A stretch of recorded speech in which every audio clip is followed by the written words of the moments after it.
episode 40 of Comics and Us. I'm TJ. And I'm Chris. And I'm Lumpy.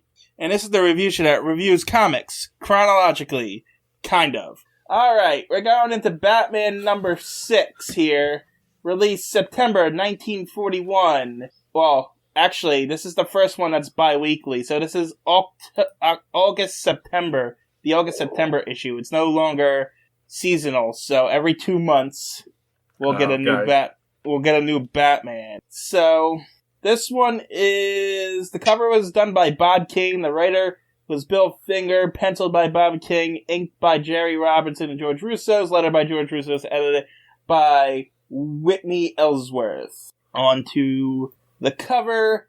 It is Batman and Robin swinging in on, what's that? Wrecking ball, or like a hook. Ball with a hook on it. Ball with a hook. I don't know what you call it, but some kind of crane. Alright. It's a very generic cover. Yeah, there's not even a background, really. It's just very generic. Anyway, Bob Kane's still on the cover. It's still 10 cents, and it's starring Batman and Robin in brand new whirlwind adventures. Yeah. I think I've seen this cover before, too, those two swinging on that ball. If not, we saw something like close to it. Damn close to it. Yeah, they like to reuse stuff. We've learned that last time. Right. Yeah. Alright, on to the first story. There's 4 stories in this, as there is every Batman issue. This one's particularly interesting, as the first story is called Murder on Parole. It is 13 pages long, and we open up with kind of canon? I guess it's canon splash page, right? I guess it is, because they're going to stop this murder, and it is the murder that's getting ready to happen, so. Yeah, it definitely is. This is canon. Yeah, Batman and Robin are on top of a rooftop as these guys are about to shoot this other guy on a dock. So one of the mobsters says, alright, let's get this over with. And the other guy says he must be anxious to die. And then Batman and Robin jump in while Robin does his patent crotch move. Right. And then they proceed to beat up these guys. Batman puts one in a chokehold, smashes one hat down over his head. I love when they just beat up the guys, even though they don't know what's going on. Well, yeah. Yeah. He says, come on, Robin. Looks like our fight, too. They have guns. They're bad guys. Yeah, they must be bad guys. You're right. They are about to kill somebody. So this one guy pulls out the gun with the green tux. He shoots them. He says, "Get in the car, boys." And then it says Robin suddenly kicks the hat into the thug's face. I see the hat now. Yeah, but it doesn't look like he kicked it into his face. It looks like he kicked it off his head. Right. But I didn't see it on the dock there at all. So I was like, what hat are they talking about? And then I finally, on the third read-through now, see it. Oh, and you know what? It's weird.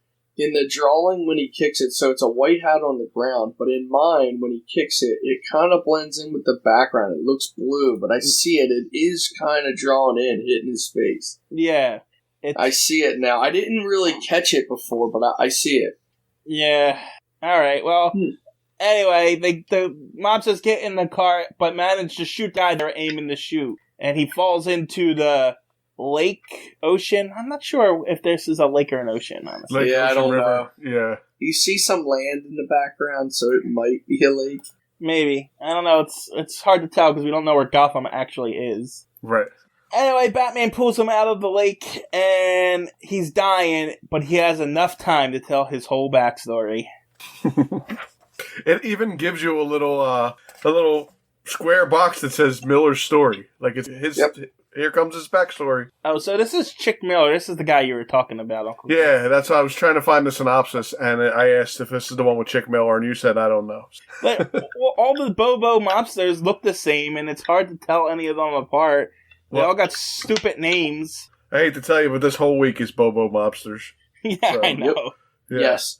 Just to fill you in, Bobo was the name we gave to the fill-in wrestlers when we used to watch wrestling as kids. So that's why we're saying Bobo, yes. Yeah, yes, Bobo wrestlers. They were the ones that didn't have name power back in the 80s and 90s. Yeah, the jobbers. They were just the jobbers, the local talent. Anyway, Chick was in jail. She was serving, like, 5 years or something, or 3 years. I don't know. Serving something for some amount of time, but he was going stir crazy. 5 years. He was serving his 3rd year when he got me. Okay. Doesn't matter. No, it doesn't. No. Thanks for the correction anyway. So he's going stir crazy. He needs to get out now. He can't do 2 more years. So his cellmate says, hey, I can get you out on parole. He's like, no, you can't. And then the next day, he's out on parole. Oh, right. The guy gets him right out, but then it gets on the why. Yeah, you want to explain why? Well, because the guy who's on the parole board wants them to work for him when he gets him out of jail. That's a spoiler. What? It says, they do hide his face for a little while. You're right. I'm sorry. You go back and skip that part. Sorry. Yeah, but anyway, so he gets him out of prison, and he's taken to... Well, he gets out, and he said he's going to change his ways. He's not going to be a criminal anymore because he's a free man. And then these mobsters show up and say, come on, I want to get you a job. And they take him to this one mobster and says, all right, you're going to work for me now. Go rob the National Bank. He's like, no, I'm not a criminal anymore. He's like, oh, take a look at this. He hands over his paper. Well, that's a pretty good trick, too. Here, look at this. Oh, your fingerprints are on it. Now you work for me. I like how he's got a white glove on while he's handed it to him. So that only that guy's fingerprints are on it. Right, I didn't even notice that. Yep, he says, I got your fingerprints on this case. All I have to do now, show this to the police and they'll have you back in jail. It was used in a holdup the other day, so it was a good trick. Yes. But Chick is, he's determined. He's not going to be a criminal. And then they take him to the docks and we're back at the beginning. And then Chick passes out. I guess he doesn't die, though. Right, they said he passes, I don't know why they made it a point that he didn't die. Yeah, no, it is weird. Yeah. Oh, for the lesson at the end, I'm sorry, that's why. Oh, yeah, you gotta get him, that's right. Yeah. So, the next day, Bruce is reading the paper in his apartment, apparently, because it says in the apartment of Bruce Wayne. Oh, yeah. Well, since when does he have an apartment? I don't know. Yeah. I don't know either. Doesn't really make sense. But they don't go into it, so there is no explanation at all. So he's reading a paper about the wounded parole criminal brought to the hospital by Batman. And Bruce asks his Dick if he thinks that the criminals are gonna try and kill him again. And I guess they would. Why wouldn't they? They tried to do it before. Right. Yeah. And at that same moment, the boss is ordering the thugs to go to the hospital and kill him. And so they show up to the hospital, they knock out some random guy, it looks like. Or is that a cop? It might be a cop. It might be a cop. He's in a blue uniform, so it's probably a cop. Window slide. Yeah, it looks like a cop. And then they open the door to Miller's room, and Batman there with a punch. Yeah, punch in the face. That's what they get. And then it's another giant fight scene. They're beating each other up. Robin shows up riding on a stretcher, bowls them over. Then we get a close-up of one of the thugs' face for some reason.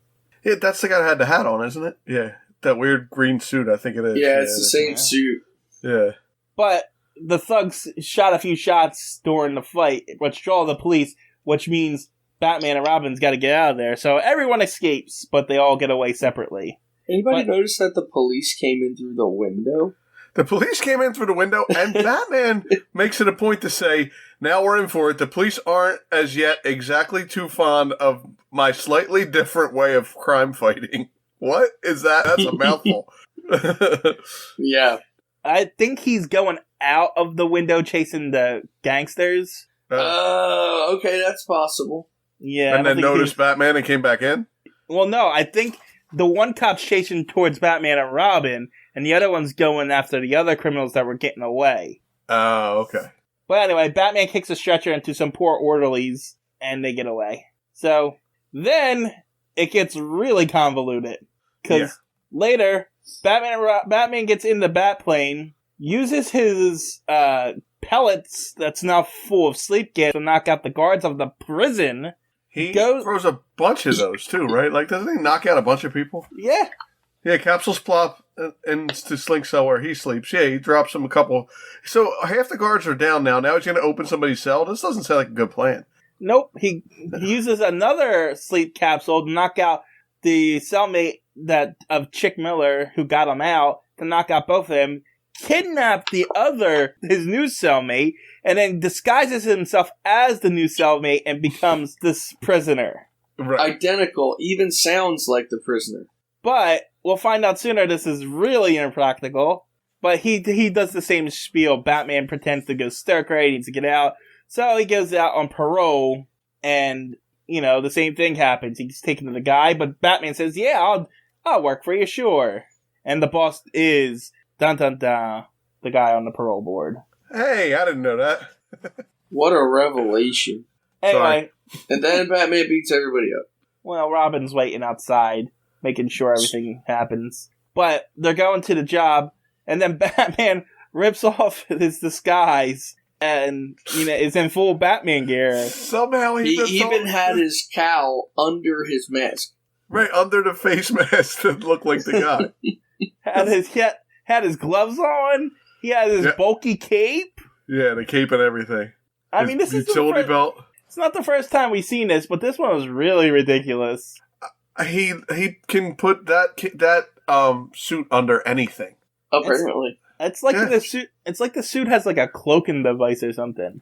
Yeah, I don't know what it is, but it's not like it turns into whatever he's wearing because he rips the clothes off. Do you remember the Superman movies, Uncle Chris? Yeah. Do you remember how his suit would magically appear on and off of him when he would just go to turn into Superman in those movies? He would, run and take his shirt off, and then he had the suit on. Yeah, but in the movies, in certain points, he would fly, and his suit would just magically flash on him in the movie. I don't remember. He would, start flying in his regular outfit, and it would flash on him? Yeah, I mean, or he's running, and it'll just magically appear on him. Yes, I've never seen it. Well, no, when he's running, I think he rips his clothes off as he goes. Well, yeah, but there's 2 or 3 times throughout those movies that it just magically appears onto him. I do not remember that. I think this is what the technology that Batman has. Same technology, yeah, it sounds right. Well, Batman reveals himself and he goes to start beating up these thugs with rugs. I guess they were robbing a rug factory. Yes. Who knows? Yeah, I think so. And a giant fight. Oh, I'm sorry. A silk factory. Yeah, they're stealing silk. It says right here, a Niagara of silk engulfs the thieves. And that's a big fight scene until one of them knocks Batman out of a window into the lake. Fool. That's a fool. That's not a... He's just going to get back up. Yeah, but they knocked him out of a window. He's got to have some cuts, right? How do people fall out of windows all the time in comic books, and they're not, needing stitches? They're really, really lucky. I guess. Well, and it is inconsistent. Some people die. Some people get a little hurt. Some people are absolutely fine. They don't get a single scratch from it. Oh, Batman jumps through windows constantly. Yes. Yeah, but you would think Batman has, glass-proof suit by now, because he does jump through the windows all the time. Yeah, maybe. He's, prepared. It's this is how I get into places. Why wouldn't I? Yeah, I gotta find some way to not get cut every time I jump through these windows. So, they knock Batman out and somehow capture Robin at the same time. I don't know how they managed that one, but... Wait, yeah, they did, huh? Yeah. Because they don't show Robin getting knocked out or anything. They show him put in a chokehold and cover in his mouth and neck is tied up. Well, that's how you capture somebody when you sneak up behind them. But Robin must have been just looking over at the water or something where Batman went in. I guess. Well, they bring him to the boss. Wait, no. Yeah, they bring him to the boss. Yeah. And then the guy that was getting people out on parole, the cellmate, just shows up. He got tired of being in prison and broke out of prison. And the other guy's like, why didn't you just wait for me to get you out on parole? Good guy, yeah. He says, you couldn't get me out. You can't get people out on a murder charge. Oh, he does say that. But because he just escaped prison, the cops are on him, and they followed him to the place. This is not a very smart, organization at all. No. So the cops start shooting... And then Batman reemerges from the lake because he was dropped in cold water, so it's not going to keep him down for long. It heals everything. And then, so the cops and the gangsters are in a shootout. One of the guys gets shot, and then they hold Robin hostage, saying, you better not do this or we're going to kill the boy. But then Batman's like, I got this, and he starts walking up the steps. Well, because they're getting ready to kill Robin if he comes in, so he's like, I'm walking up the steps, I'm coming in anyway. He's trying to get him killed. He doesn't work again. He does announce his every move. He's like, I'm coming up there to get you. If you're going to kill him, you better do it, because I'm coming up. One of the lines is, better get ready. I'm almost there. Literally, he says that. I'm here, fella. Yeah. Uh-huh. You didn't shoot him yet? And so, as he walks into the door, Robin tackles him from behind, and then Batman starts to choke him over a desk. And they get into a scuffle. This is with the parole board criminal. And then they're fighting, and then Batman and him tumble into an elevator, and Batman lets him fall to his death as Batman grabs the elevator shaft wires. Is that a Batman kill? No, they both fell in at the same time, right? Well, you'd think that, but they were fighting, so it's hard to tell if it was a kill or not. His hands aren't on him when he goes over the edge. It says the madman's charge carries him too far. Both the Batman and the parole racketeer plunge down the shaft. So, I'm going to say no. Okay. I mean, Batman didn't save him. He didn't try to save him, but... No, he didn't make any plans at all. But he didn't really kill him either. I wrote a question mark next to that kill, so I'll let you guys decide whether or not that one's a kill. I say no. Alright. Not so fortunate. Yeah, I can't give him the kill on that. That's fine. He racks up a bunch of kills later. Yeah, don't worry. He's going to come back. So I just gotta readjust some numbers here. Hold on. Alright. And then, later, Dick says, well, I suppose all those men paroled by their boss will go back to jail. And Bruce is like, all except for Miller. He earned his parole by getting shot. He doesn't say that, but apparently... Well, that's how you get out of jail sometimes. Yeah, but he really didn't earn his parole. He was just going stir-crazy. But just because he said he was going straight, guess he earned his parole? Yeah, I guess he did. So, I mean, what he really says, all except Miller, he earned his parole. You know, it's easy for most people to understand crime doesn't pay, but when a criminal suddenly realizes it, as Miller did, well, that's about the best lesson there can be. So, crime doesn't pay, and if you accept that, you get early parole. So, I thought this one was kind of similar to the one about the kid who's trying to steal the $6 for his thing, goes to jail, and then the mobsters are trying to frame him. Yeah, and he ends up getting free. I just thought it was similar to that. It wasn't the exact story, but it was similar. I got news for you, Lump. Any one of these PSAs that end with the crime doesn't pay, it's the same exact stupid story. It is the same story. It's exactly the same story. We've seen a variation of the story like 6 times now, and it's annoying every time. Yeah, it's basically the same. They're usually in Detective Comics. They're not usually in these Batman ones. No, right? They're usually in the Batman ones because the Batman ones have the 4 stories. Oh, right, so they got a couple fillers. They have a few fillers in there. Detective Comics is only 1, so that's usually got like an effort put into it. But some of these feel like, let's throw a few PSAs in there for the kids. Well, I hate to tell you, but this week, it's mostly fillers. Like, they're not terrible stories, but there's no big characters or nothing. No, there's not. The next one's good. The next one's ridiculous, but it's the best one in it. You're right, it's the best one in it. I see what the next one is. Alright, so we're at the end of that one then? Yeah, go ahead. Done? Everybody done? Let's see. The appearances were Murder on Parole, individuals, Batman, Robin, and then nobody else. Actually, there's only 2 people that come back this week besides Batman. 3 people that come back this whole week besides Batman and Robin. So this one we had Shoulders, Slink Daniels, Marty Loden, and Chick Miller. All their only appearances. Oh, what a shame. We won't find out what happened to Chick Miller after all this. Well, did he live? He didn't. He passed out. Last we heard, he's in the hospital on parole. Yeah, and it says that he won't go back to jail, so because I'm assuming he lives. Yeah, he's going to be good. No, I'm assuming that he goes 2 weeks, gets thrown back in jail, we never hear from him again. He earned his parole. Yeah, for the 2 weeks that he does until he's desperate and then he goes steal something. There's a lot of jewels out there and fur. You can't, it's hard to not be a criminal. And silk, apparently. And silk now is a new thing. Anyway, on to the second story, called The Clockmaker. It is 13 pages long. And we have a non-canon open and splash page where this aforementioned Clockmaker and Batman are hanging on a giant clock face while Robin swings toward him. Yeah, it's not canon, but at least it has something to do with the story. It's just not out of the blue. Yeah. Yeah, but the scene never happens, so it's not. No, right? Yeah. So a similar scene happens. Not even.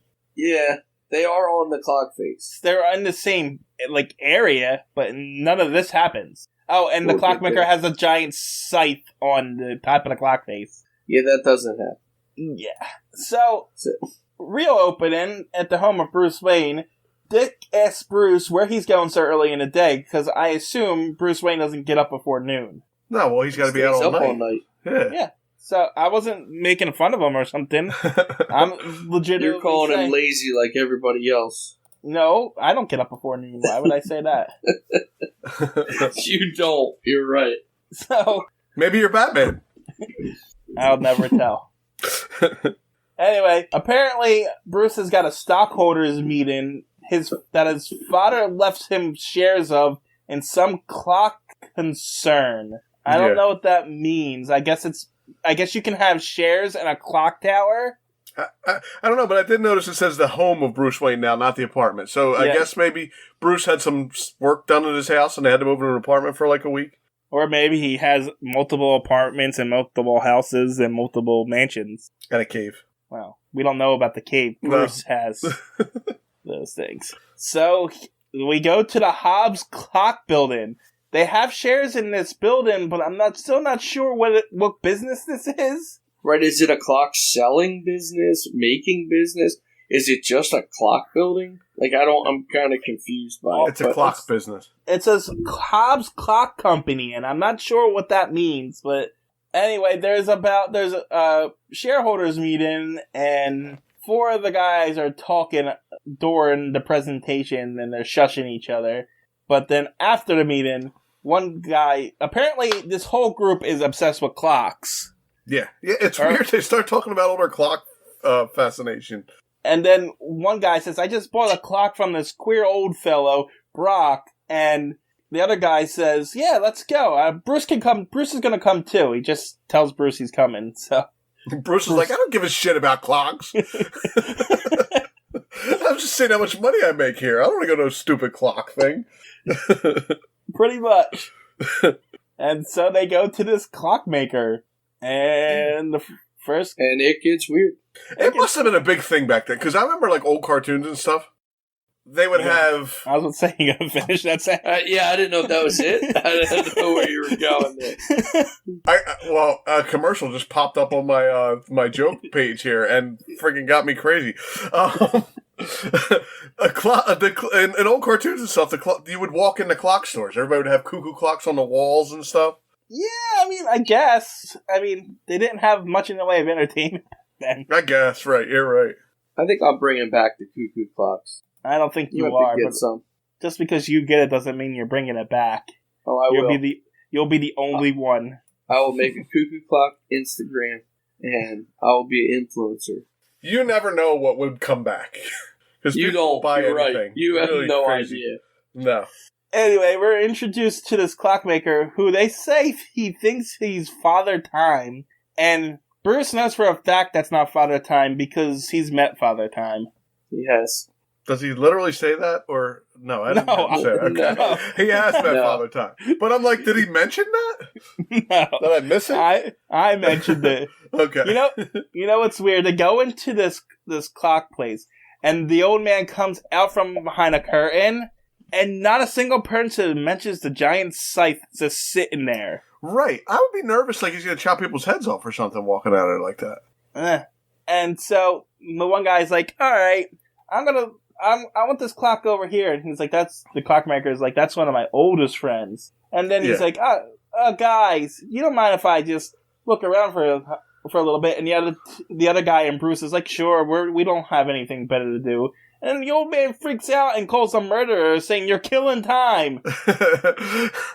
And Dad. He mentions killing time. What did they say? They said, oh, don't mind if I take a little time. And then he gets pissed because they're all killing time. Yep, he says, yes, murderers of time. You kill time every day. You kill precious seconds that might be used in doing something. Right. You kill every one of them. Murderers.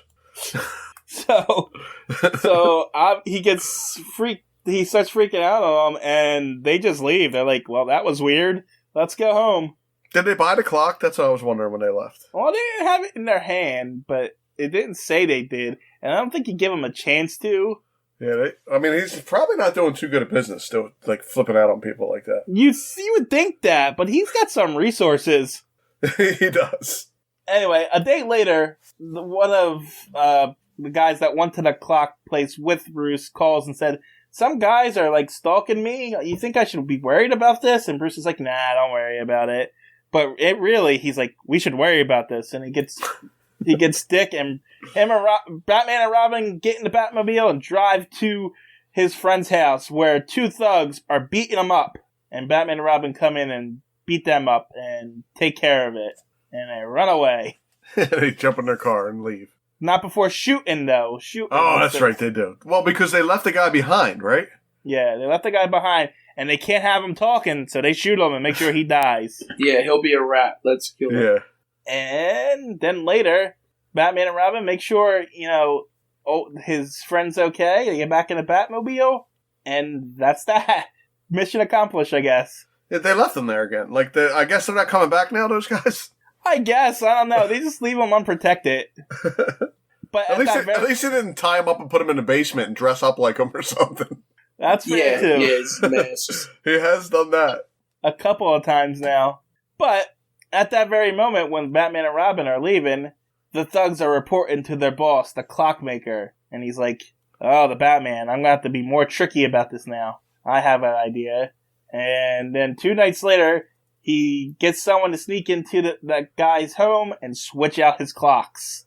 And then, later that night, while he's sitting at his desk, the clock doesn't toll 12 times. It tolls 13 times, and poison gas seeps out of the clock and kills him. They mentioned quite a few times after this that death strikes at 13. I just want to point out that Joker might want to sue for intellectual property. I was just going to say, I didn't want to give it away. But then we already mentioned that it's all Bobos here, so when this happened, I'm like, oh, the clockmaker is the Joker. Might be the Joker. Well, I did that a couple. You know what? I always wait for one of the big villains to show up, and I'm like, is it the Joker? Every time something that similar happens. And it never came. And I kept thinking, I'm like, oh, this is it. The Joker's coming. And he never shows up. So, Commissioner Gordon's, at the scene of the crime, and they're like, ah, man, we're sucky investigators. We can't figure out what happened here. And Bruce notes that the clock chimes 13 times at noon. Is that Commissioner Gordon? Yeah, it's Commissioner Gordon. He just looks really heavy. Yeah, he looks like chubby Commissioner Gordon. I didn't recognize it either, but then, I read the comic and it said... No, and I see it says that's him, but I didn't know if Commissioner Gordon was, in the room and this wasn't him or something. This was just a chubby cop. But I'm assuming that's him. They just drew him fatter now. Yeah, he's the only one not dressed like the other cops. Yeah, exactly. But they also smell a faint gas in there, so they can't figure it out. Anyway, the clockmaker goes on to his next target, the other guy that was with him, which I thought was pretty messed up because he wasn't wasting time. He was looking to buy a clock. He didn't say, I have time. He wasn't murdering anything. But he said you're all killing time. Yeah, but he didn't kill any time. He did not. He went right in and said, I want a clock. Give me the clock. Yeah, so he kills this poor guy for no reason. Anyway, this guy has, a cuckoo clock, but it's not a cuckoo. It's like a horn blower. And oh, yeah, I see it. But it does say bong, bong, bong. Well, yeah. And then at midnight the next day, the next night, it chimes 13 times, and then the little horn blower guy blows a dart into his throat. Yep. Stealing the Joker's move again, and he must have have extensive knowledge of this guy's habits to know he was going to be exactly that place in order to do that. Well, they actually mention that, don't they? Don't they say, and he knew that very night. Where does it say it? Oh, no, it's not even that guy. It's the other guy. It's the other guy. I didn't even knew Decker's head would be in line with the clock. Yeah, they explain it right there, that this burglar blew this dart when the clock read midnight. Decker had a habit of reading in this chair till late at night. Yeah, so he must have been watching them. Yeah, but he just met these people 2 days ago. Oh, yeah, right. How does he know his habits and stuff? He's watching everybody that kills time. So he's watching everybody? Yeah. Anyway, anybody notice that the guy who died suit changes from the scene before to when he's dead? Oh, yeah. No. Well, no, no. He's in a robe when he gets shot by the thing. Right, purple and robe. And then when he's dead, the whole robe is purple. It doesn't have the white. Oh, yeah, I see it. It's got like a white... Maybe they took the robe off him when they were inspecting him. Yeah, but he still has it on. I have purple and white throughout the whole thing. Oh, really? Oh. So mine, it changes to all There's purple. no white. Yeah, there's no white except for his undershirt. No, I have... Well, the white that he has on at the top is a scarf, I think. Well, it's the lining of the jacket. Oh, okay. Yeah, you're right. No, I see it now. And then he still has that jacket on, but it's all purple when he's in the next scene. And it doesn't matter. It just was... I always pick those little things up. Yeah, you pick up the most innocuous thing. I don't know why, but I do. I always pick that up. Anyway, back in the clockmaker's dingy store, I didn't say that. That's what the comic says. He's building another clock. This time it's for Bruce Wayne. Dun, dun, dun. And then, I guess at midnight that night, they get a knock on the door with a package. Yeah, that's but not that... The panel before that, in the very bottom, it tells you that Bruce Wayne is Batman. Do they have to do that? Well, maybe you don't know Bruce Wayne is Batman. I mean, you wouldn't know already. Oh, they didn't even show Batman yet in this one. Oh, yes, they did. Wait a minute. Bruce Wayne is Batman? I thought those were two different people. We've been reading this comic all wrong. In the beginning of this comic, it says Bruce Wayne changes into Batman. I guess I didn't read this comic that well. Well, that was also like 6 pages ago now. Yeah. That's a long time to go. Do you know how many words are in this comic? Stanley did say treat it like it's everybody's first comic, so maybe they forgot already that Bruce Wayne is Batman. Okay. That's a different company. This is DC. Yeah, but he's a smart man. Anyway, they get a suspicious package at midnight, and Dick just takes it. It's like, thank you. And he opens it up, and apparently it's a clock. And the clock starts tolling at midnight, like almost immediately. I guess Bruce, you know what? I don't think Bruce told Dick what was happening. Wait, he definitely did not. Why would Dick open a clock and say, "Oh, this is a nice clock. Let me put it on the mantle"? I think he only stopped this from happening because he was afraid he was going to blow up the house. Yeah. He took it. I picture him running and throwing it out the window. Look at Dick. He's got a question mark over his head. He's like, what is going on here? Yeah, he ripped it out of his hands and threw it out the window. I think Bruce saw the carrier coming up the street, and he was like, maybe if I let Dick do it, and he opens it right there in the doorway, I might be able to get away with it. Yeah, but you're right. He didn't tell him anything that was going on. Nope, because he runs in, takes the clock, and throws it out the window, and it explodes. That is... like a complete 180 from what this clockmaker's been doing. He's been doing like subtle things before. Yeah, no, he's gonna blow up Bruce Wayne. Yeah, so I don't know why he decided to do that, but... And then the panel after the blow up, I'm not sure what Bruce is doing to Dick right there. He's grabbing him by the tits. He's grabbing him by the boobs. And Dick looks like he has boobs. It looks... Yes. Yeah. I just took it he was picking them up. It looks weird. It's fine, but you ever pick somebody up, you usually grab them, like, under their arms? Isn't that what he's got, under his arms? No, he's got his grabbing his breasts. I'm sure Dick doesn't mind. He is in love with Bruce Wayne. Yeah, so they're going the next night, they're going to do some investigating, and Bruce realizes that the stockholders in the Hobbs company is, people from the stockholder company are the ones that are dying. So He calls the shareholder guy. He says, "Are you all right?" He's like, "Yeah, who is this?" And then Batman just hangs up. So he knows it's not him because he's just, I guess he wasn't involved at all. I don't know why they felt the need to tie up that loose end. Yeah, I don't know. Did they just have an extra panel they needed or something? I don't know. But that's not the guy that's involved? No, I don't think so. Okay. Hold on. We'll get there. Hold on, let me just take a look at the fight scene a little further ahead. No, it's a completely different guy. Well. Yeah, I think that's the guy that was leading the shareholders meeting in the beginning. Everyone was ignoring.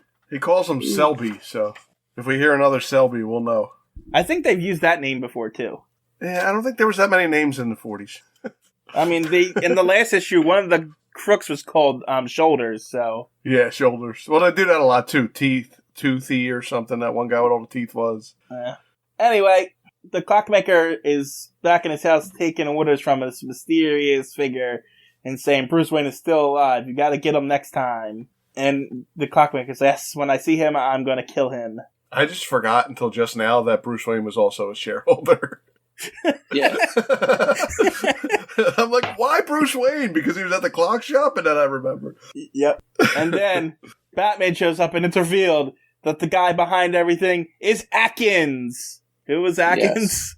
Not Selby. Atkins. Yeah, Atkins. When I saw that, I'm like, who the hell is Atkins? So I had to... They're all Bobos. That's why. I went back through the comic to find out who he is. Apparently, he was the fourth guy in the shareholder meeting that didn't go with them to the clockmaker's shop. Oh, yeah. See, it's always the guy who doesn't care about what everybody else wants to go check out. That's the guy who did it. This is the guy in one panel that had two lines before his behind it. What a surprise. Like, we're supposed to remember who Atkins is. Yeah. Yeah, and I still didn't even know who he was. Like, okay, he's upon Atkins now. Well, they say Atkins like we're supposed to know it, so I knew they had to mention it somewhere. So yeah. I was like, I guess I'll search through the comic and find out who this guy is. Anyway, the clockmaker picks up this... By the way, the clockmaker, I didn't mention, is this tiny old guy with white hair, bold and white hair, and a giant white mustache. Yeah. He looks like he's gonna fall over and die at any moment. He looks no younger than 80. Yeah. He looks like an older, shorter version of Geppetto. Yeah, yeah. I thought the same exact thing. Especially when he's got the nitroglycerin in his hand. He looks like Geppetto. Yeah. Spoilers! We're getting there. We're getting close. We're not there yet. Anyway, the clockmaker swings his slave at Batman, but Batman ducks and punches him in the face, and I guess that's the end of him. Well, what did you expect? The old man to, fight? He was like we said, he's at least 80. But then Atkins pulls a gun on Batman, and he explains his whole thing, how when somebody died, that they left the shareholders to all the other shareholders. And every time each person dies, more shareholders go to the other shareholders. And he was killing off everybody so he could get all the shareholders in this clock company that I have no idea what it does. It clocks. That's what Apparently. Apparently it made a lot of money because it was leaving a lot to these people. Yeah. So. Anyway, Batman lunges for it and tries to get the gun off of him, but Atkins accidentally shoots the clockmaker guy. Oh no! And then manages to knock out Batman with the gun. Come on, Batman. Why don't he get a helmet or something? I don't know, but that's knockout number 19 for Batman. And so Batman gets tied up, but after he gets tied up by Atkins, the clockmaker not only attacks Atkins, but chops him to pieces, I assume, with his scythe. I mean, all I see is an arm after that. I was going to say, you see his hand just slumped over the desk. So, it's a good chance he's chopped up. But the clockmaker is actually insane, and he's going to kill everybody who wastes time. So he's going to take nitroglycerin and go blow up the clock tower with himself in it. I also like that they show he was saved by his watch. Yeah, time saved him. Oh, right, because he's Father Time. The bullet hit his watch, and that's what saved him. Yep. But yeah, so he's going to go blow up the clock tower. And Batman can't do anything to get about it, apparently, because he's tied up, which makes no sense at all. Because I'm going to spoil it right now, and the next story, or it might even be the story after, he's tied up again, and they mention how he escapes with a knife in his boot. Right. Well, he must have... Maybe he brought his knife next time because he didn't have it this time and was stuck there.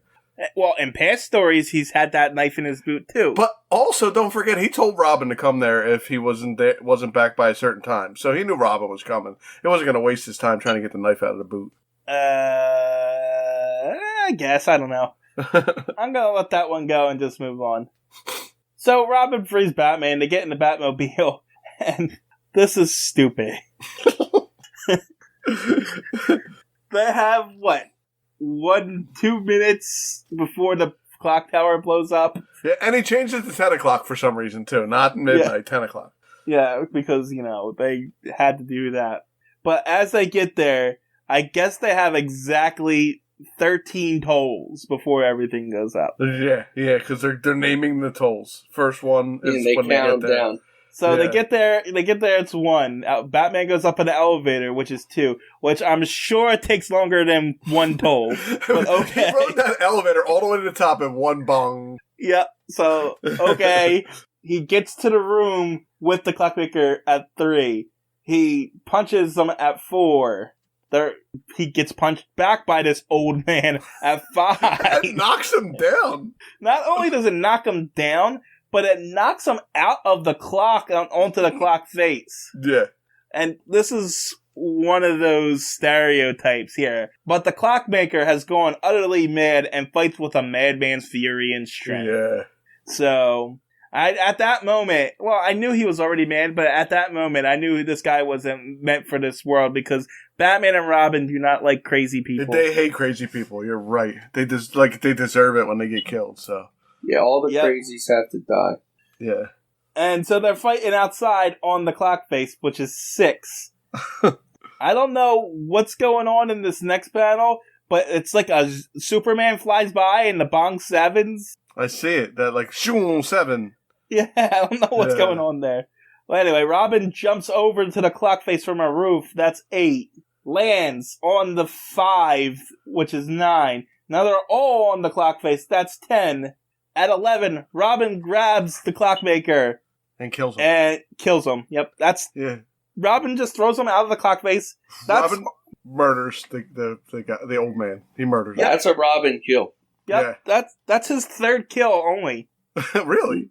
Yeah, it's only his 3rd kill. Yeah, we weren't sure about Batman, but Robin definitely kills this guy. No doubt. Yeah, this is a Robin pulled him out and literally just threw him down the clock tower. So we definitely know it's not just Batman that hates crazy people, it's also Robin. Well, he learned from watching Batman, so. Oh, of course. He's, imitation. But, it's about to toll 13 or whatever. And once it tolls 13, the vibrations from the bell are apparently going to ignite the nitroglycerin, which is going to blow up the entire bell tower and half the city. Is what Batman does. First 12 vibrations didn't set it off. No. Only after the 13th one. So Batman goes up to the bell before the 13th one and jumps into the clacker and gets smacked back and forth on the bell, which I guess lessens the it's still gonna ring. I thought the same thing. I'm like, it doesn't make sense. So what? His head hitting the side isn't enough of a vibration, I guess? Apparently not. It's that big heavy ball that's gotta go bong. I guess. But that's enough to stop to set off the deadly TNT, I guess he played it. I thought it was nitroglycerin. But it does, but in the second to last panel, the giant panel within the bell, says the TNT does not go off. Does not come. It just says the TNT does not come. Yeah. And so the day is saved, and while they're in the Batmobile, Robin says, I feel a bit sorry for that clockmaker guy. He just hated when people wasted time, that's all. And then Batman says, of course he was too maniacal about it, but he was right about one thing. People who waste valuable time are really enemies of mankind. Think of all the fine cures for diseases and inventions that might be found if they made use of their, precious time. It's worth thinking about, So if you're listening to this podcast right now and you're not doing anything while you're listening to this, you are an enemy of mankind, just so you know. You're just a waste of space, according to Batman. Yeah, Batman doesn't like you. You're a murderer. Yeah. A murderer of time. Yeah, you should be out there inventing cures for diseases and inventions, even if you're not smart enough to do it, Yeah, unacceptable. So, anyway. Murderers. So the clockmaker had Batman, Robin, and James Gordon, who come back.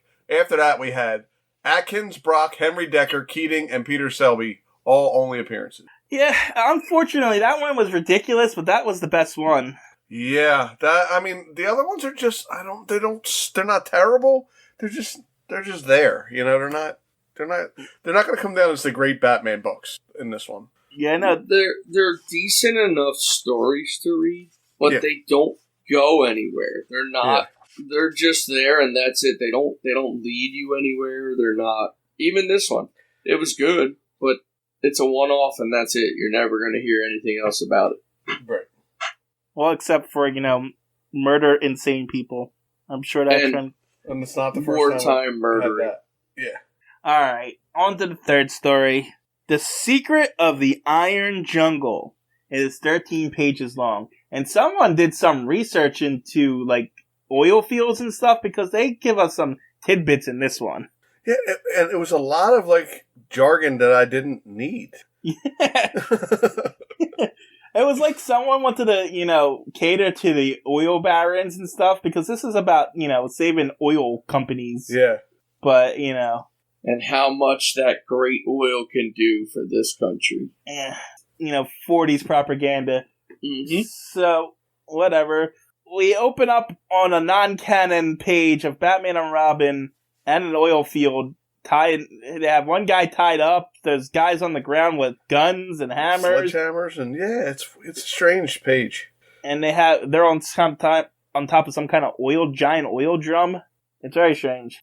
But for some reason, we open at midnight as Batman's just walking over rooftops. Well, he just left that 13th strike, so he just left them onto the oil field from the last comic. That's what happened. Well, he's not at the oil field. Oh, he's just on somebody's roof. Well, he just left the clock tower, probably, from the last comic. But coincidentally, he overhears this guy throwing out another guy out a window, and Batman saves him. Doesn't stop the guy who threw him out the window. No, just saves the guy and takes him and sits at a desk and talks to him.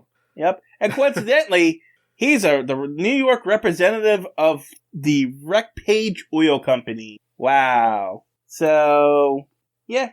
He tells them that, they're trying to wreck the oil company. And Batman's like, okay. Yeah, I don't know. Then get a lawyer. Right. There's a lot of that in this comic in particular. Yeah. Yes, this one is, I don't really... There's a lot of other ways it could have gone, rather than This is one of the ones that feel really long, too. Yeah. Yeah. Because nothing really happens. You just get a lot of weird backstory. Yeah. Well, the next morning, Linda Page walks in, and Bruce asks her if she's quitting work. And she's like, Bruce, please be serious. I heard Dad's having trouble down at the Texas oil fields. I mean, I did think we didn't know if she was an oil baroness's daughter, or she was an oil baron's daughter. I think we did, but I'm not sure. Maybe. I know that her family had money, but I'm not positive if I knew where it came from. Yeah. But Bruce assumes that he needs money because, he's Bruce Wayne. Yeah. Oh, I just throw some money at it. We'll fix it. But now Linda says, no, his life's in danger ever since that gusher was expected. Then we get a note on gushers. Yeah. Okay. Yeah, note. It even says note right at the top of it, too. Yeah. I'm not explaining what a gusher is because it's stupid, and if you want to know what it is, go look it up. Anyway, some guy is threatening her dad to push him out of the stocks, trying to get on the sell of the stocks before the big oil eruption happens and they get more money.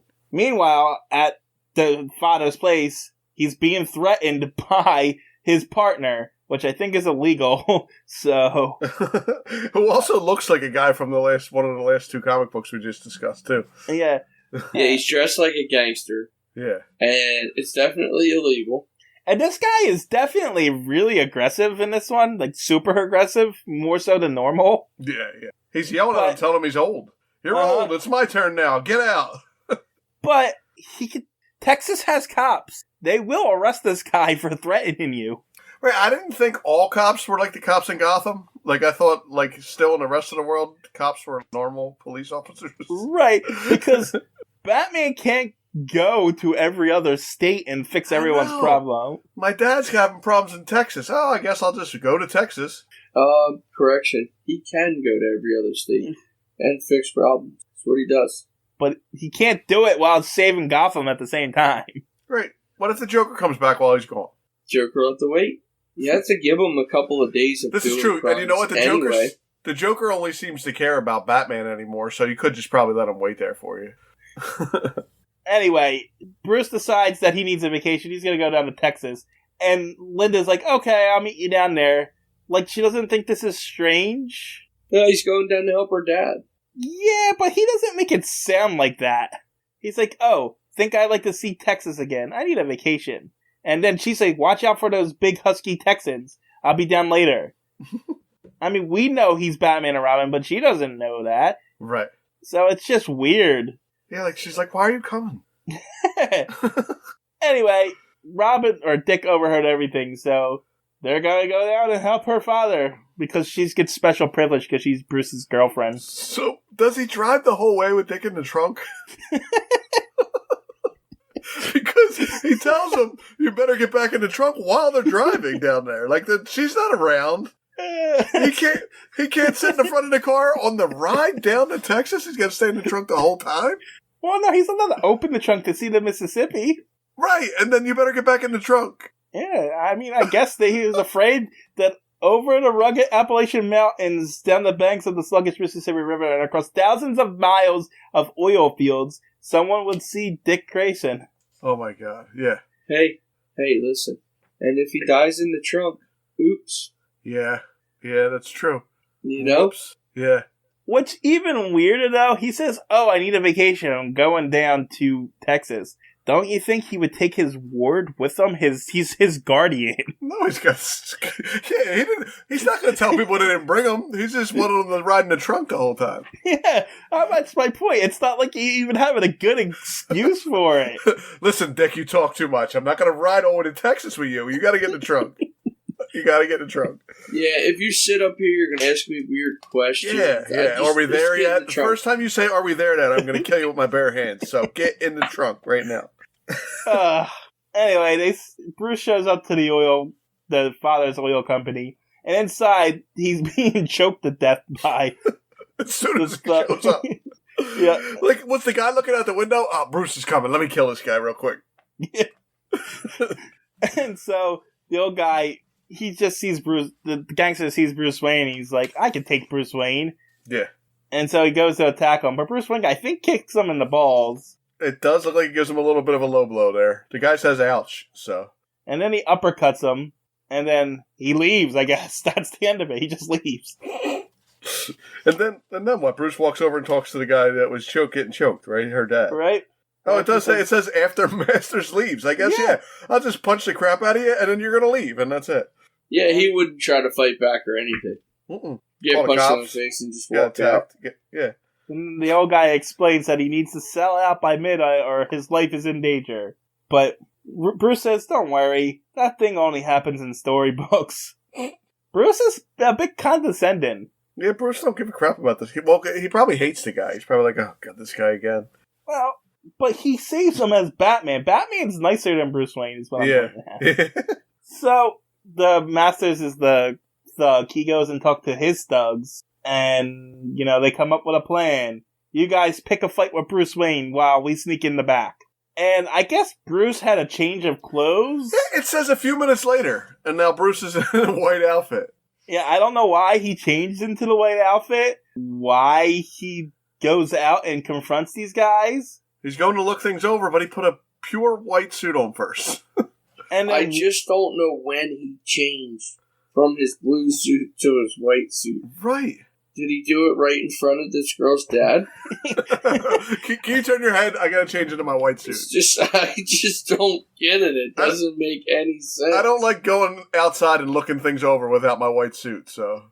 Gotta have my white suit on. Plus, I do a move later that looks like a karate move, so I want to look like I'm in my karate gi, so. Yeah, I have my black belt. My gi on. No. I want to look like James Bond when I do it. I think James Bond was at least written in books at this time, right? I would think so.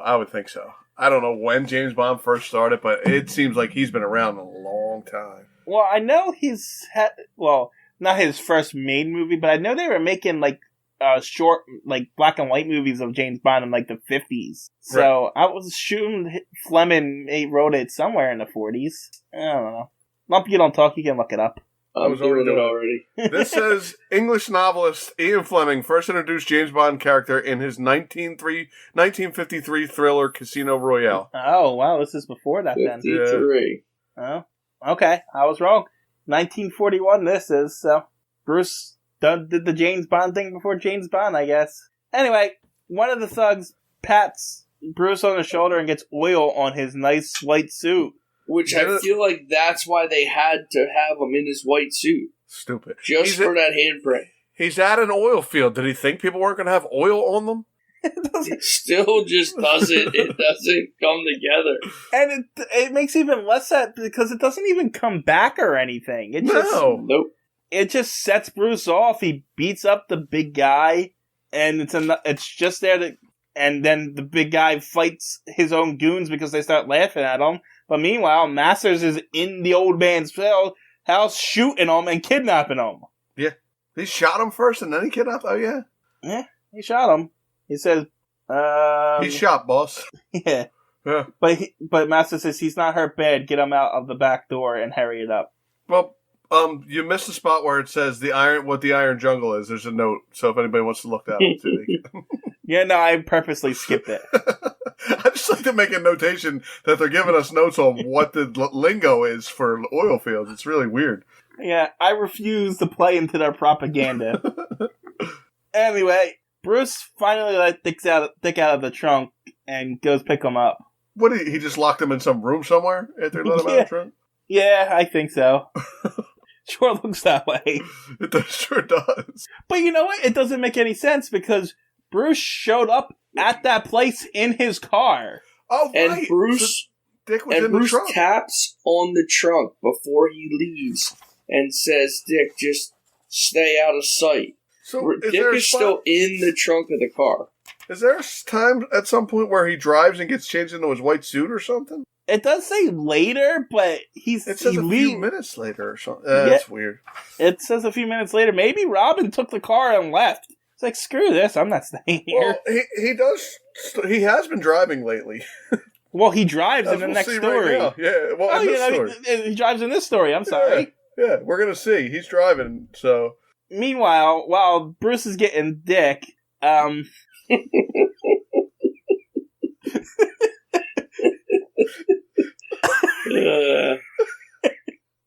Okay. Back at their little bunk room, Bruce is getting Dick. So... we can't do straight, bro. It wasn't even intentional. You said it perfect, though.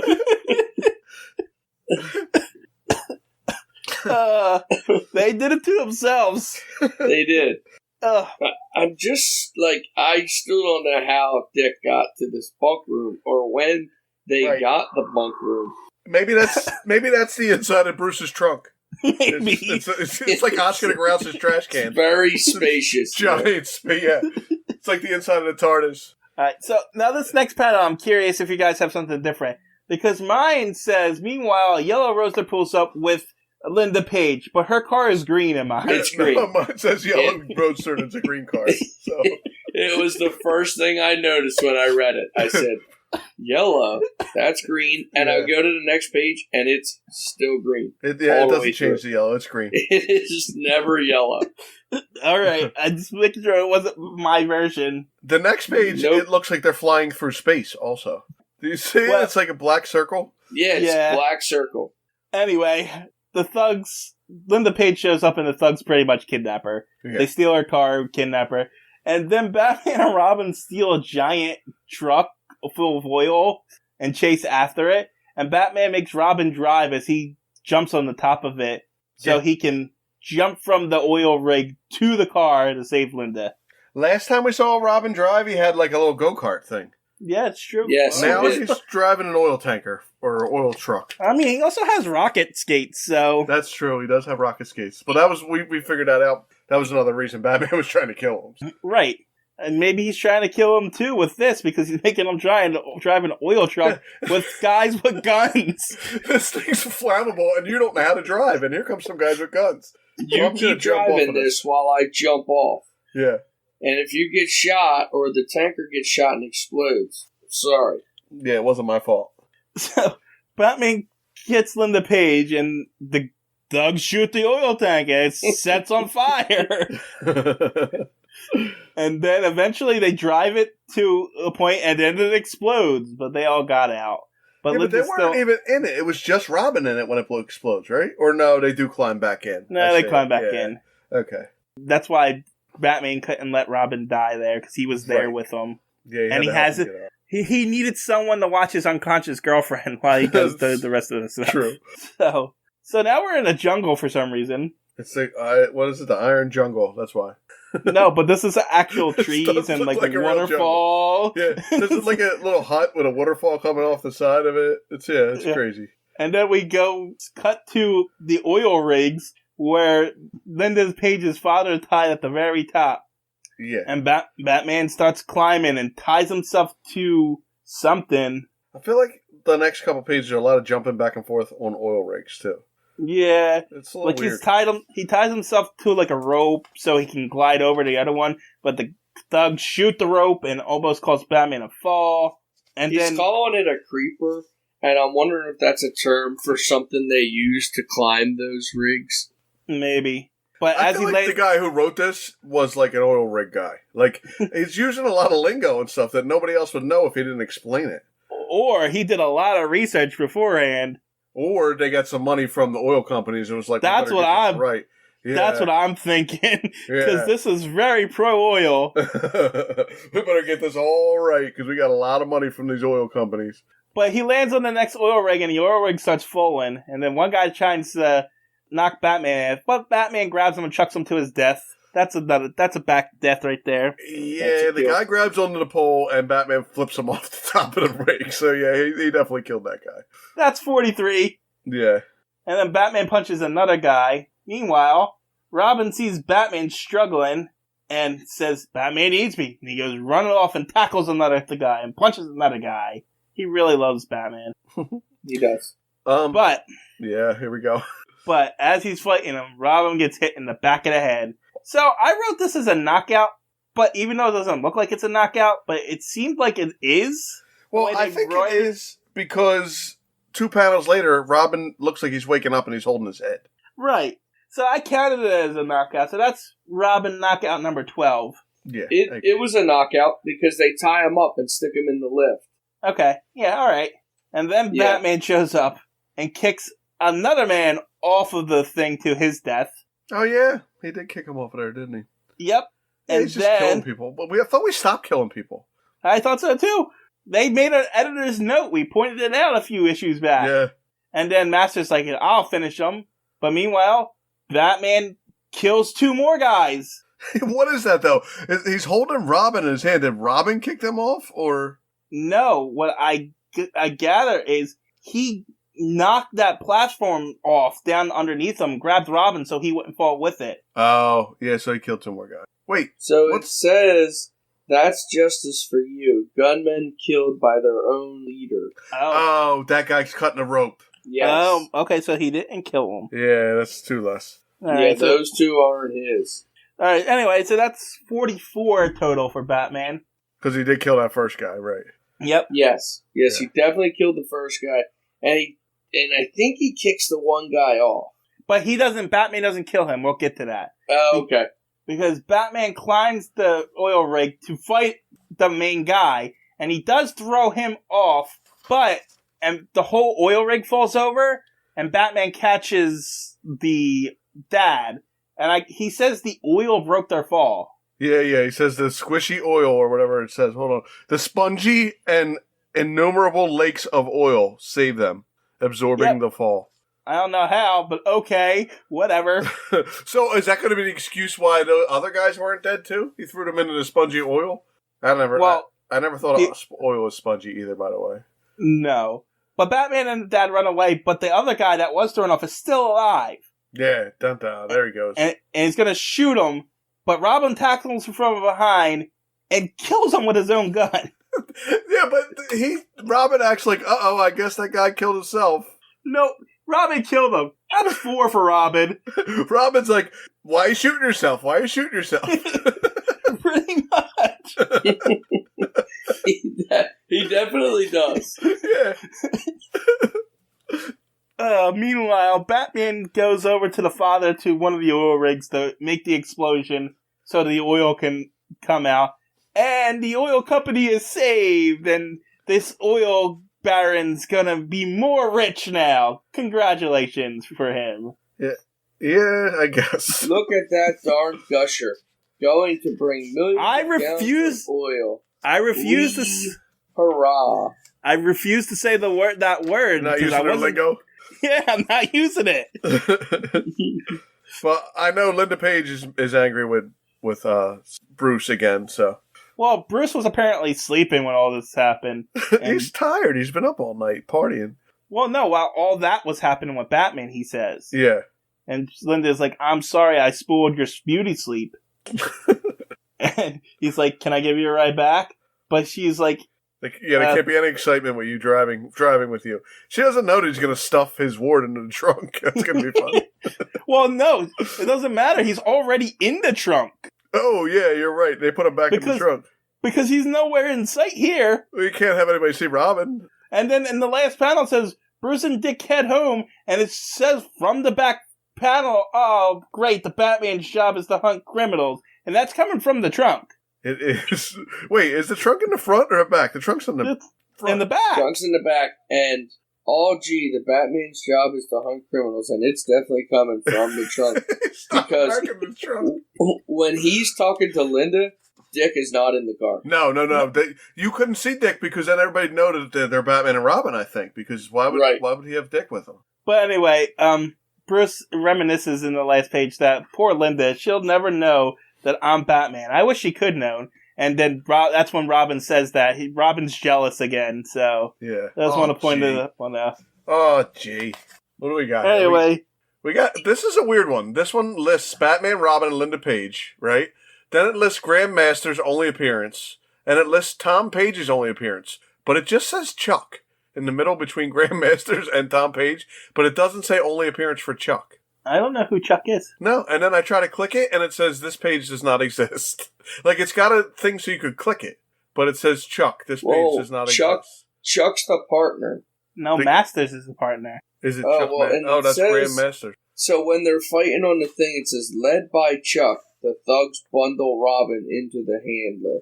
Was Chuck the big henchman guy? He must be. Maybe he was the big henchman guy. And now this one is the only one that lists locations. Again, Chuck doesn't say only appearance, so maybe Chuck comes back. But this one lists appearances locations, and it's New York City, it says. Yeah, we're in Texas. And then it says Texas under New York City. But did they stop in New York on their way to Texas? Doesn't Linda live in... No, that was Julie Mattson. That was Julie Mattson. Now, I can click New York City to see the location, but Texas, it says not available. I can't click Texas. I don't know. Oh, that one was stupid. Yeah, I didn't like that one. No. That one made me laugh a lot. Yeah. Locking Robin in the trunk and stuff, but yeah. Oh, man. But we go from that ridiculous to the most ridiculous one, I think. This one? As far as believability goes. Yeah. So this last story is called Suicide Beat. It is also called 13 Pages. It's called 13 Pages? Yeah, it's called 13 Pages. We got a non-opening canon of Batman and Robin fighting and a cop fighting some thugs at what I thought looked like a carnival at first, but it's not. It's not. It's like an escalator or something. Or maybe it's something up to the L's or something. Yeah, I don't know. You know what I'm talking about? Yeah, like the train platform, yeah. Yeah, maybe it's one of them. I don't know. It looked like a carnival because the awning on the store right next to the stairwell is like the red and white. Right, and that's what I thought it was at first. I wish it was a carnival. Yeah. They could have fought in like the House of Mirrors and stuff. That would have been awesome. We already did that last issue. Oh, that's right. We did do that, didn't we? And I'm guessing it is just a train station. I'm guessing that's what it is. I don't know. Well, we really open up with some thugs shooting a cop. Yeah. Yeah. And then later the cops find them, and they explain, man, cops get killed here all the time because of a crooked politician, and we can't do anything about it. Bull f***ing shit. Oh, you're going to have to delete that F word out. But you're right. I agree. Bull shit.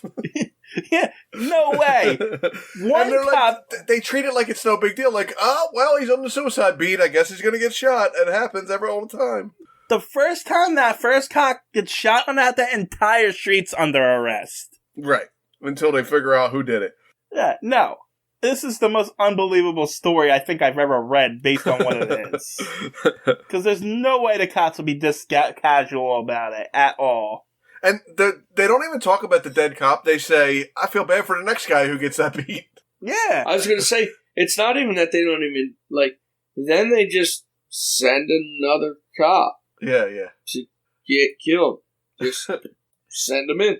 Anyway, I guess he's a veteran cop, gets put on the beat, but he doesn't seem upset about it, because his son gets his badge today, and he's proud of him. Yeah, and he's all happy, he's whistling in the streets, and then he gets shot dead. Is this just like the next day? Yeah, this is it has to be within a couple days. There is no way if a second cop goes down that there's not a whole military presence there at this point. Right, they're sending in the National Guard at this point. Yeah, this is ridiculous. Anyway, the son shows up and is upset, and he's like, I want the suicide beat. I'm going to fix this thing. And he's like, you shouldn't do that. You know, the crooked politician makes sure all the citizens are happy so they won't betray them, and, you know, make sure they have hiding spots and stuff like that. We'll never catch them. Again, bullshit. They know it's Fancy Dan that's doing it, and they don't just go get Fancy Dan? Yeah. Well, that's what I didn't understand about the whole thing. So right from the beginning, they know who is killing the cops. Yeah, they're like, it's Fancy Dan's boys. We can't do nothing about that.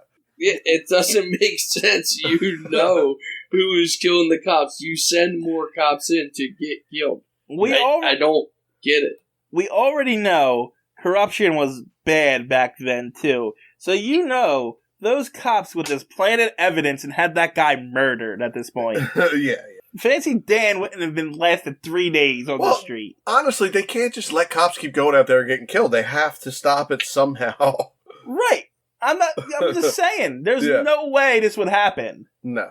Meanwhile, the next morning, Bruce is visiting Commissioner Gordon, coincidentally, as the cops come in and tells him that, you know, we assigned a new kid to the suicide beat. And Chris Gordon's like, oh no, he's going to be killed. Yeah. And so we go to the suicide beat, where the new kid is walking through the street and he gets a tomato thrown at his head. So he chases the kid into a shop, and the shop owner says, I never seen no kid.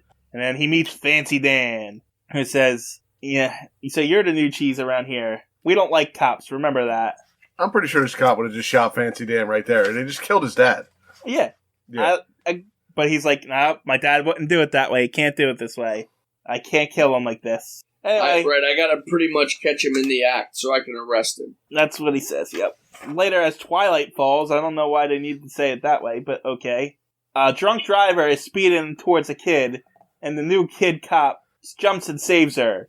And the dad thanks her for it. But Batman and Robin happen to be on the scene and steal a car and chase after them. Steal a car. They Grand Theft Auto at this point. And, like, why are Batman and Robin even involved? This is the first time we've seen them, right? Besides the splash page. Well, Bruce Wayne was in the commissioner's office overhearing everything. Right, okay. Well, of course he was. He hangs out in there, like, every day. Yeah. So he's like, well, it's funny you say that, because Bruce is there, and when he's leaving, he says, oh, very, very interesting. Well, I gotta go, after he finds out everything. I gotta go. See. That's right. I wanted to talk about that. I didn't know you went past it already. I remember that from reading it the first time around now. Yeah, he says, that's very interesting. I gotta go. I gotta be tootling along now. See you in jail, Gordon. And then Gordon's like, more like I'll see you in a nightclub. You live there. Yeah.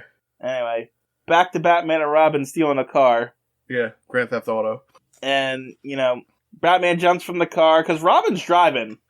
Yeah, he's driving again. And Batman jumps in the other car, knocks out the drunk driver, and gives him to the cop. But the alderman of Suicide Beat, you know, appeals to the judge and gets him off the hook. Such corruption. Oh, we didn't know that was going on, huh? No. Then a little later, they're talking about, you know, we gotta plug the copper now. He's just going to keep killing the cop on that beat every time? Well, no. They said, no, don't shoot him. We can't have 3 dead cops in a row. Might bring down the governor on us. Oh, okay. It's 3 strikes and you're out. That's why. Oh, apparently. Yeah. So instead, they got to put him in the hospital. So I'm assuming, though, that there had to have been more people killed besides those first 2. Or they wouldn't call it the suicide beat. Right, exactly. Right. They don't kill one guy. It doesn't really make sense. Yeah, it doesn't make sense. That don't make sense. Not at all. Anyway, Fancy Dan sends 3 thugs out after the cop, and they start beating him up, but Batman and Robin show up, save the day. And it's a giant fight. Robin uses a trash can, and the cop gets involved and, says, this is great. And then they get away. But they drop the paper along the way, talking about some boxing match. And then we go into a completely different comic. I know. I'm like, what is going on here? Yeah, this one gets, it just jumps all over the place. So apparently the Alderman, who's the corrupt official behind everything, is having a boxing match between the champion. I don't know if it's the heavyweight champion or what champion it is. And his challenger that the Alderman set up. But the fight is fixed. So he was gonna, I guess the champion's supposed to lose and he's supposed to make the money out of all of this. But Batman gets involved and chokes out the champion and then just shows up at the ring. I thought he was gonna disguise himself as the champion. Yeah, I did too, but no, he just leaves his cowl on and puts his bat boxing shorts on and goes for it. And he's like, I'm replacing the champion. And he's like, people don't want to see you fight. And he turns to the crowd and said, do you want to see me fight? And everyone says, yeah, let's have the Batman fight. And then, so the Batman and this challenger is fighting, and Batman gets the upper hand, but then he uses grease or something and blinds Batman with it. I've heard this before. What is it called? It's called something. Resin. What? Resin. I've heard them say that they put resin in people's eyes in other, movies and stuff, too. I guess it blinds you. I never heard it before. Yeah, well, I don't know what movie it was, but the guy rubs it on his glove and just rubs it in the guy's eyes, and then the guy can't see. Well, resin's in Uncharted too, Uncle Chris. That's the green rock that lights green fire. Well, resin is also, isn't that what you use to put on your hands? Isn't that the powder you put on your hands when you bowl? Isn't that resin too? Yes. So, I mean, well, it's rosin, something else. yes, I don't know. But I know it's also that it lights green according to Uncharted too. Right, Uncharted. That was a good game, by the way. Yeah. That's why I brought it up. Anyway, the guy's beating up Batman now because he's blind, but Batman senses him charging and knocks him out and wins the fight. Yeah. And then the lights go out, and Batman and Robin do a disappearing act. So, here's my question. If they're getting ready to have this fight, the guy's going to make the money. They already took all the bets because they're getting ready to start this fight, right? So now Batman comes out, and he's going to fight instead. Don't they have to give everybody their money back? That doesn't fix. Well, it's weird. So the weirdest part is the whole thing was set up for charity, and nobody was actually getting any of the proceeds anyway. Right, but didn't he put a bet on it or something? Isn't that what he was making his money off of? The Alderman put a 5,000 bet down on it, yes. Yeah. So, is he now betting against Batman? I guess. But I took it that the people that the monies that they stole is the admission price, not the actual bets. Oh, okay, so that would make sense, because that's the way they make it seem like they stole the charity money. Yeah. Okay. So he was going to make more money off of Batman against the champion, but he also at the same time had his guys steal the charity. Okay. Yes. That makes sense. But Batman and Robin do a disappear act because, he was never going to get out of there through that crowd. So Robin gets him out of there. Meanwhile, as the crooks are stealing the charity money, they get in the car, and then Batman jumps on the back of the car on the tire, and then I guess it stops and knocks him out. With sudden abruptness, the car jerks to a halt. So sudden to stop, the Batman is hurled from his perch to crash against the gutter. So that's knockout number 20 for Batman. That back of his head is so weak. And there wasn't no cold around him, so I guess he's just out. Right, it seemed like a nice night. There's no rain, there's no snow, none of that stuff. Because he wakes up in a building full of gasoline, tied up. Why did they do that to him? They tie him up. Why don't you just take his mask off him? they're gonna kill him. I don't think they care who he is. Yeah, they don't give a crap who he is, I guess. But the thug sets the place on fire with Batman still in it. But at that moment, Robin's talking to the cop and like, they must have a hideout. And oh, what a coincidence. The guy of the girl that the cops saved knows where the hideout is. Yeah. Well, he's got to pay them back now. They saved his kids. So. Listen, I'm sorry, but going back, when they light the gasoline on fire, that would have killed Batman. I don't care if it's Batman or not. He's sitting in a puddle. Gas doesn't just light on fire. It explodes. And it burns forever, too. It doesn't just go out either. That would not have worked. But anyway. Not 1940s gas. Oh, yeah, you forgot. It's 1940s gas. Our gas we have is aged. This is unaged gas. Exactly. We learned how precious oil is from the last issue, so come on. It is. It's very precious. It also saves lives, apparently. Anyway, Robin and the cop start beating up the Fancy Dan's thugs, but oh no, the place is on fire, and Batman's still involved, and there's a baby in there, too! Where'd the baby come from? My kid's in there! What? You left him in there by himself? What is going on here? You left him in an abandoned building? Yeah, I don't know why what was your baby doing in there? Yeah. I think Robin should have punched her in the face when she said that. My baby's in there! What? Did you see that place? It's huge. It's like an old warehouse. I dropped my baby off in this abandoned warehouse. Yeah, I smelled gasoline when I dropped her off, but I figured everything was going to be okay. She was safe because the gasoline's like cushiony. That's how it saved those other people. Yes, it's spongy oil in the gasoline. Spongy oil. Yeah. Anyway, the cop says, hold this Robin kid back. I got a job to do. Oh, yeah, well, he's got to be the hero now. His dad got killed. He's on the suicide beat. So he runs up to an adjacent building. I just looked at the last panel, and I can't even talk about it. Well, he runs up to the roof of an adjacent building, and on the other building, Batman is standing there with a baby, holding it. And the last panel, the baby is flying across the moon. That's what's going on in the last panel. Well, Batman can't take the chance of jumping with the kid, he might fall. So there's only one thing he can do. Throw the baby. Don't risk jumping with the baby. That poor baby was in an abandoned building by herself, and now she got chucked from the building. I think that mother's got some questions to answer.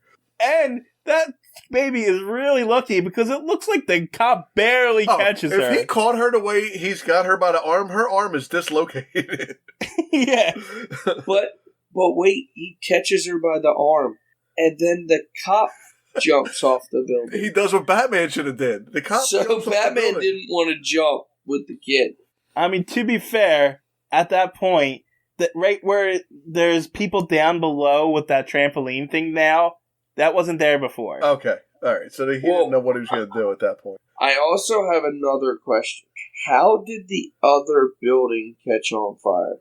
Yeah, but that the cops on, I didn't understand why that was on fire either. I guess he was on the adjacent building, but now both buildings are on fire. I guess it spread that quickly, but only through the buildings. It didn't spread through the street. Well, it must be windy because that baby got carried pretty far when Batman chucked her. Anyway, the cop jumps down with the baby, and then Batman follows suit, and I guess they arrest Skig for something. I don't know. Yeah. They got nothing on them. I mean, they could have just did that from the beginning if they're going to arrest them for nothing. Yeah, really. The older man's arrested, and the day is saved, and Suicide Beat is no longer Suicide Beat, and everybody loves the new cop, and Jughead's in the last panel for some reason. Jughead is in the last panel. He says it's a fine day. Jughead says it's a fine day. Yeah, I don't know why he came over from Archie Comics, but... people wear broken jugs on their heads in the 40s? I don't know. I do not know. But, wait. Before we get out, the panel before Jughead reappears, it says later, Robin asks Batman, but how did you get free? And Batman says, I managed to reach a steel blade in it. I had hidden it in the heel of my boot. Close call, though. Wonder what the people think of Jimmy now. Yeah. That's the cop, by the way. They like Jimmy. No. And they like Jimmy now. Yep. And that's the end. I gotta say, Batman number 6, not my favorite Batman. Okay. We usually at least get a Joker or Catwoman or something, and we got nothing. And the sad part is, this is the second one out of the last three that was like this. Because the Batman #4 was just like this. Really? Exactly the same. They were just 4 I hate to tell you, fillers. if they're going bi-monthly now, we're going to get a lot more of this, I think. Yeah, because now they got to create them faster. Right. Yeah, well, I do know, I think the Joker's in the next one. And maybe not. Maybe you're right. Batman yeah. Oh, I don't know. It's called Practical Jokers. Yeah, I think Joker's in Batman #7. Oh, okay. And I know Catwoman shows up in #10, but I'm not sure about 8 and 9, actually. Huh. So now that we've gotten to this point, that it's bi-monthly, now we're just going to have 2 Detective Comics. That's yes. Cool. Yeah, okay. Yeah, it's going to be shorter sessions now. Right. Well, this is still going to be an hour and a half every Right, so you're going to be longer this time, but yeah, because we're going to have 4 stories every 2 weeks. Right, but it's going to be 2 instead of 3. But yeah, so Chris, who was in this one? We had Batman, Robin, James Gordon, and then all the rest are Bobo jobbers. Alderman Skig, Fancy Dan, Grogan, Jimmy Kelly, and Mr. Kelly. I guess they're related, Jimmy and Mr. Yeah, Jimmy was the cop and Mr. Kelly was the dad. Okay, they didn't even give the poor dad a name. Yeah, nope, he was just there to be killed. Yeah, he was Mr. Kelly. Everybody's only appearance? Yep, all their only appearances, except for James Gordon's. But this was a waste of a comic, really. It built no character. There was no character building. Even the Linda Page things, like she was in it for a couple panels, and that was it. Well, we got her dad, I guess. But they said Tom Page never comes back either. Oh, that's true. Yeah, I mean that's what it says on this website. I mean, it's fair, but I mean, it probably not. I don't know. Yeah, you're trying not to spoil stuff because you know stuff, but I don't even know. So, yeah, I don't know. This one was disappointing this week. I had trouble getting through them. I'm not gonna lie. Yeah, me too. The Clockmaker was insane, and it was probably the one I liked the best. Yeah, I think it was definitely the best story for it. The Iron Jungle was weird. Like it was definitely something going on with the oil people. Yeah, somebody put money into it. The Clockmaker. God, I'm sorry. I was just going to say the Clockmaker one felt like the most Batman story. Yes. The Murder on Parole. I don't know. It was like a weird, convoluted story. That was just another PSA, and I'm so sick and tired of them. And at the end, it was a PSA, but I think they do that a lot, right? Yeah, they do it at least every Batman issue. And then Suicide one was kind of dumb, except for when they threw the kid. Except for when they threw the baby, that was fun. But yeah, that was the best part. Was the baby getting thrown? Yeah, I mean overall, it was not good. Again, I just like to say this when we do this is we do like Batman. We're not here to crap on Batman, but we do have to tell you when they're not great either. Well, and it's kind of hard to say because individually the stories weren't like unreadable or anything. But knowing what we know, like they don't give anything. They don't lead up to anything. There's no continuation. It's just that little tiny story, and that's it. And some of it gets really off the wall. Off the wall. And to be fair, this isn't our Batman. Right. Not yet. Right. We started way back, and it's going to be a long time before we actually get to the Batman that we... Right. But at least we're getting closer to silly Batman, and at least silly Batman will be really insane. Yeah, well, that'll be fun. Yeah, like when, they start turning Batman into a baby and stuff. Yeah, but we're not real close to that either, are we? Does he ever get tossed off a building? Oh, I hope he does. I don't know. I actually don't know when. I'm pretty sure the Silver Age starts in the 70s, so probably not. We're gonna go years. Yeah, it's only 12, 13 comics. Well, I guess it's a lot more than that. It's like 24 comics a year, right? Yeah. Well, now just a lot of the things we're used to, we don't see yet. Like, there's no Alfred. There's no, we haven't seen the Penguin yet. We haven't seen Riddler. Like, we got a lot of things to get to, which I can't wait for, is the problem. So I'm always looking forward to something that's coming. And then we get these kind of fillers. It's disappointing. It's a little disappointing. Plus, you told me a couple episodes ago that where Penguin was coming up, and I thought he was in this one, and now I'm mad at you for it. Now, every time I read a comic, I'm thinking, oh, man, and there's no Penguin. I'll tell you right now, you got like 3 weeks until the Penguin. Okay. I'm not going to remember that joke that I said I left as a cliffhanger. I'm not going to remember that one. Nope, you're not. Because Penguin shows up in Detective Comics number 58. Spoilers. Okay, so we are up to 55, right? No, 56 and 57. I'm saying we did 55. Yeah. But the ones we're doing next week are 56 and 57. Okay. And then we have to do Batman number 7, and then we're going to do 58 and 59. Okay. But I think the next Batman has a Joker story in it, so there's that. And I think there's another Joker story in issue 8 or 9 that's supposed to be one of the big ones from this era, so... Oh, wait, there is somebody else, too, coming up that I didn't know. Is that in the... Hold on. What, Robin? Oh, no, that's in World's Finest. Oh, we don't do the World's Finest. There's a Scarecrow comic coming up for World's Finest. Oh, yeah? I think they introduced... Have you read any of those? I have. I didn't. I probably should go back and read them. It looks interesting. It looks like they introduced a Scarecrow in World's Finest. I didn't know of that. Yeah. But I didn't want to add a third series to this. We're doing Detective Comics and we're doing Batman. I mean, like, because World's Finest has a Batman story in it, but it also has a lot of other things, too. Right. And I didn't think adding a third one on top of all decades and decades worth of Batman comics was a smart idea. Right. No, it's not. So, especially when a regular Batman episode, we're at hour 43 right now. Right. Anyway, is that it? I'm done. All right, then. I guess take it away. So what hot beverage does Batman drink? Well, no guess? He drinks Vigilante. Get it? Tea. That's a good one. It's not that. Nope. Bye. Yep. Bye.